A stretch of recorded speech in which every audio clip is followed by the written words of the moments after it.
If you're going to be a great Dungeon Master, you're going to have to actually know what the Dungeon Master does and what his role at the table is. Once you figure out who you're supposed to be, being that guy's a lot easier. Today's video is all about what the hell you're supposed to do as a Dungeon Master. The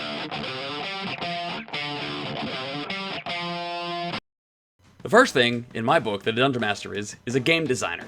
It's important to understand that I think that Dungeons & Dragons is the system by which the game is played, but not the game itself. I think of a series of campaigns as a series of individual games. They've all got their own house rules, they've all got their own stories, they've all got their own bits and pieces that make them your game. It just so happens that you're using the system of rules of Dungeons & Dragons as the game engine. You're using Dungeons & Dragons to play your game, and as the DM, you're the one who designs what your game actually is. He's the one who presents the challenges and the gameplay for the players to engage in.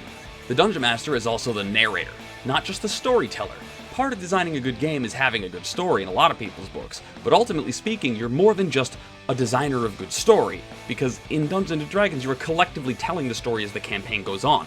DM might have an idea where he wants the story to go, but ultimately it's the players that decide what actually happens. While that's going on though, it's the DM's job to narrate the story to the players as it occurs. As in, you are the narrator in the book, you are the third person voice that describes all the action, that informs the players of the world around their characters and incorporates their characters into what's going on. You actually literally narrate. Finally, the DM is the arbiter of rules. This is to say, he does all the rulings. When the rules aren't strictly clear about how something is supposed to be handled, the DM is the one who decides how that happens.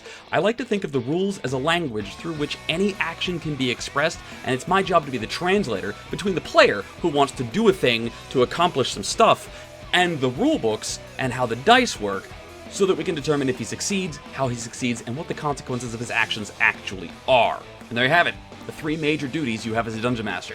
You have to design the game, you have to narrate the game, and you have to interpret players' actions into rules, into descriptions, so that there can be more players' actions.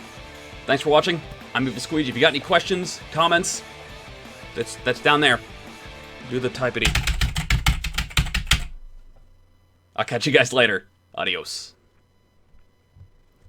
The old house on the hill had a thirst for blood, and only the destitute could fulfill it.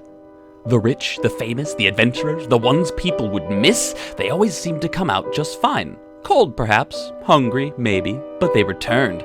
Sure, on occasion, someone said or did something strange or out of character. Anyways, it's always the ones who nobody would miss, as if the old house on the hill knew it just might get caught. Twitter, the old coot, babbling jokes and news, said he saw his long-dead daughter's face in the window. No one seems to know where he went. Twitch, the starving actor, the would-be bard, his sonnets must not have been all that stunning. A while after he mentioned hearing the most beautiful song coming from the old house's backyard, he seems to have wandered off somewhere. But not you, Game Wisp. Oh no, you've been hunting this thing they call a building for years. The discord it has sown upon your reputation as a slayer of evil, they think you mad.